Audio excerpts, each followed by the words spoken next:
জুলাই গণঅভ্যুত্থানের পর দেশে আধিপত্যবাদ বিরোধী সাংস্কৃতিক ও রাজনৈতিক বিপ্লবের ঘোষণা দিয়ে প্রতিষ্ঠিত হয় ইনকিলাব মঞ্চ।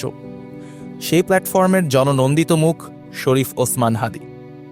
জুলাই অভ্যুত্থান থেকেই যিনি ন্যায় ও ইনসাফের পক্ষে প্রতিনিয়ত আওয়াজ তুলে একদিকে যেমন জন আকাঙ্ক্ষার প্রতিধ্বনি তুলছিলেন, তেমনি পতিত ফ্যাসিস্ট গোষ্ঠীসহ দেশের ক্ষমতাবান শাসক শ্রেণী ও প্রতিষ্ঠিত রাজনৈতিক দলগুলোকেও কড়া সমালোচনায় রেখেছিলেন তটস্থ করে।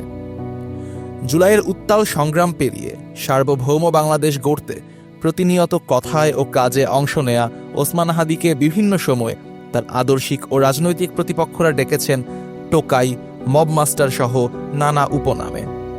এমনকি জুলাই অভ্যুত্থানের পর রাজনৈতিক কোনো দলে যোগ না দেওয়ার পরেও বিভিন্ন সময়ে বিভিন্ন রাজনৈতিক দলের হয়ে এজেন্ডা বাস্তবায়নের অভিযোগ আনা হয়েছে হাদীর বিরুদ্ধে। কেউ তাকে বলেছে শিবির, কেউ বলেছে হিজবুত তাহরির, কেউ বলেছে আমেরিকার দালাল। দেশজুড়ে আওয়ামী লীগের আধিপত্যবাদের নিশানস্বরূপ বিকট ভাস্কর্য ভুলুণ্ঠিত করার সমর্থনে প্রাণ কেঁদে উঠেছে কারো কারো। তবে গত এক মাস ধরে হাদী নিজেই যখন জানিয়েছিলেন নিয়মিতভাবে তিনি হত্যা সহ পরিবারের উপর যে কোনো সময় আক্রমণের হুমকি পেয়ে আসছেন, তখনও তার এ সমস্ত বয়ানকে অভিনব প্রচার কৌশল বলে আখ্যা দিয়েছে দেশের টিম টিম করে জ্বলতে থাকা ফ্যাসিবাদের অপশক্তির উচ্ছিষ্টাংশ। সেই একই শক্তি গুলিবিদ্ধ মরণাপন্ন ওসমান হাদীকে নির্বাচন ঘিরে আলোড়ন তৈরির ডোনাল্ড ট্রাম্পীয় নীতি বলে এখনও খিল্লি উড়িয়ে যাচ্ছে। পতিত ফ্যাসিস্ট হাসিনার মৃত্যুদণ্ডের রায়ের আগে থেকেই গত 2 মাস ধরে হাদীর বিভিন্ন বক্তব্য নিয়ে সামাজিক মাধ্যমগুলোতে তৈরি করা হয়েছে হাদীকে উনমানুষ হিসেবে প্রতিষ্ঠার অপচেষ্টা। তার বক্তব্যের নানান খণ্ডিত অংশকে ফেসবুকে কটূক্তি হিসেবে ছড়িয়ে দেয়া পোস্টগুলো এখনও অক্ষত অবস্থায় বিদ্যমান রয়ে গেছে। শুধু তাই না, ন্যাক্কারজনক এই হামলার পর বিকৃত উল্লাসও করতে দেখা গেছে সেসব পাতা থেকে। কিছু সংকট জাতির জন্য আসে কষ্টি পাথরের আদল হয়ে। অন্তত সেই সময়গুলোতে আমরা নির্দিষ্ট লোকের বা গোষ্ঠীর তাৎক্ষণিক প্রতিক্রিয়া দেখে তার আসল উদ্দেশ্য সম্পর্কে একটা সামান্য হলেও সত্য ধারণা লাভ করতে সক্ষম হই।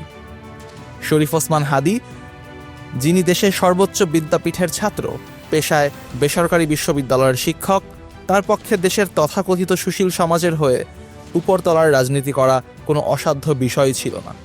কিন্তু শেকড়ের টানে তিনি বারবার নিজেকে উপস্থাপন করেছেন সাধারণ জনমানুষের ভাষায়, সাধারণ লোকেদের ঢঙে, যে সাধারণের কথা জুলাই পরবর্তীতে অসাধারণ হয়ে ওঠা সাধারণ নেতারাও আর উচ্চারণ করতে চান না। আবেগ উস্কে দিয়ে অতপর ছুঁড়ে ফেলা সেই সাধারণের আওয়াজ হাতে গোনা যে কয়টি নগণ্য প্ল্যাটফর্মে ধ্বনিত হয়, তার মধ্যে সবচেয়ে জোরালো কণ্ঠ হিসেবে নিজেকে দাঁড় করাতে সক্ষম হন হাদী।